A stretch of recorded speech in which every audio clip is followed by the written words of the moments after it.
Il est dit dans Exode au chapitre 15 et au verset 3, Dieu est un homme de guerre. Dieu est un homme de guerre.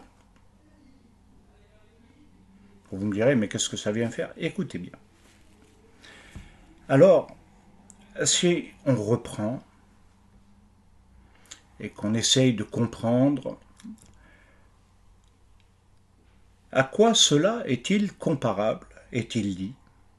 Un roi avait nombre de belles habitations, et il donna un nom à chacune d'elles, et il dit, je donnerai à mon fils l'habitation dont le nom est Aleph, l'autre est Yod, et la dernière le Shin.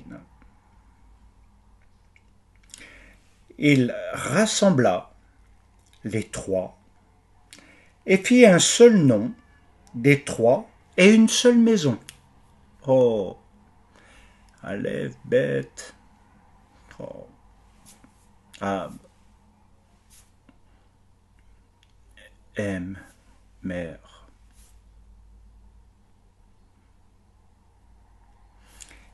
Extraordinaire, il en fit une seule maison, pardon. Alors l'explication. Mon fils Aleph est le commencement. Le Yod lui succède et le Shin inclut le tout monde. Tout le monde. C'est-à-dire que ce n'est pas une exclusivité pour le monde juif d'être sauvé, de connaître la rédemption finale, la délivrance finale. Et c'est pour ça qu'il est parlé aussi de guerre. Mais au travers de ce combat qui est mené,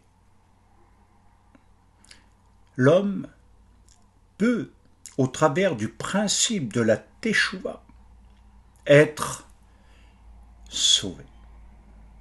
C'est ce qu'on appelle le repentir. C'est ce qui retourne à Dieu, ce qui revient vers Dieu. Ceux qui se détournent du mal de la Touma, qui abandonnent pour entrer dans une dimension nouvelle. Alors, comment Aleph, ce qui est le commencement, la lettre invisible, imprononçable, veut dire que Dieu envoie par le son et la parole le Yod, et il fit descendre le Yod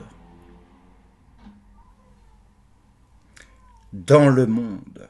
Et le Yod, c'est la lettre de Yeshua. C'est le nom de Yeshua qui est descendu.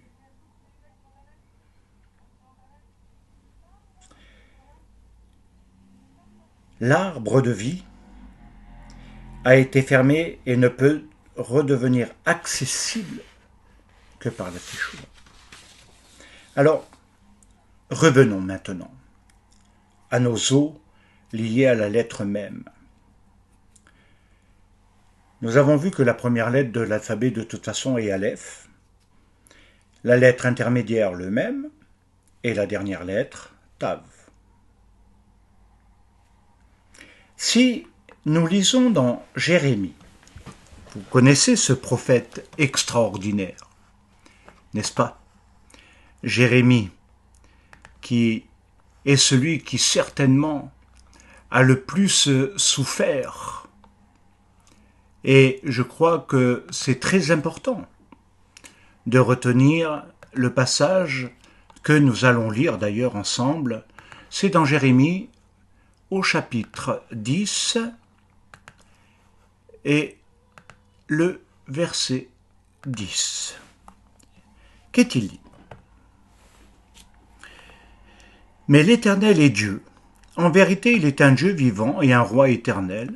La terre tremble devant sa colère et les nations ne supportent pas sa fureur. Vous leur parlerez ainsi, les dieux qui n'ont point fait les cieux et la terre disparaîtront de la terre et de dessous les cieux.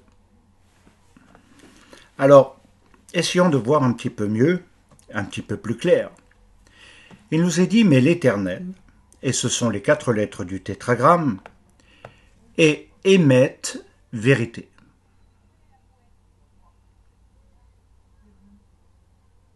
extraordinaire.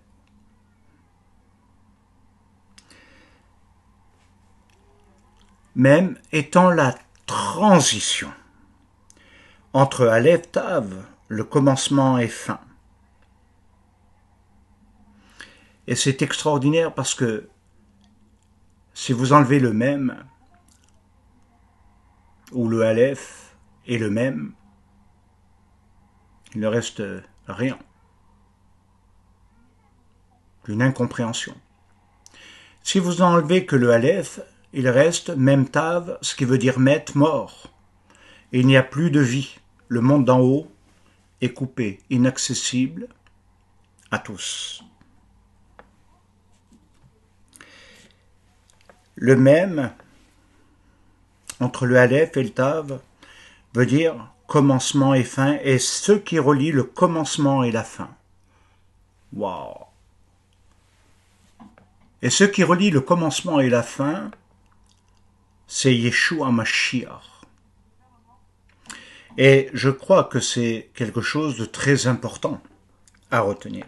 Il nous est dit dans Isaïe, le prophète, le chapitre 44, Isaïe, le prophète, que bien sûr tout le monde connaît, et le verset 6, quelque chose d'étonnant. Il est dit, « Ainsi parle l'Éternel, roi d'Israël, et écoutez bien, et son Rédempteur. » Et là, il y a un mystère. « Ainsi parle l'Éternel, roi d'Israël, et son Rédempteur, l'Éternel des armées.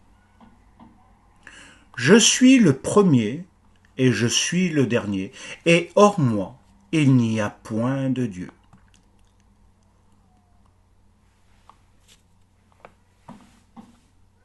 Extraordinaire. Je suis le premier et le dernier. Alors en hébreu, il est dit Ko Amar, Meler Israël vegoel, Adonai Tsebaot, Ani Rishon, Vani Arachon, Umi Baleadi. Extraordinaire. Ce qui veut dire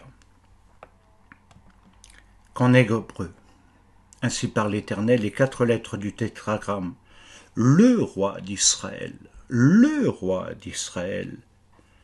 Rédempteur et son Rédempteur, et de nouveau l'Éternel, les 4 lettres du tétragramme, l'Éternel des armées, et là il dit Ani,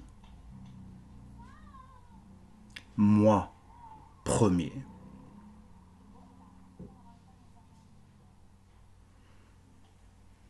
Extraordinaire.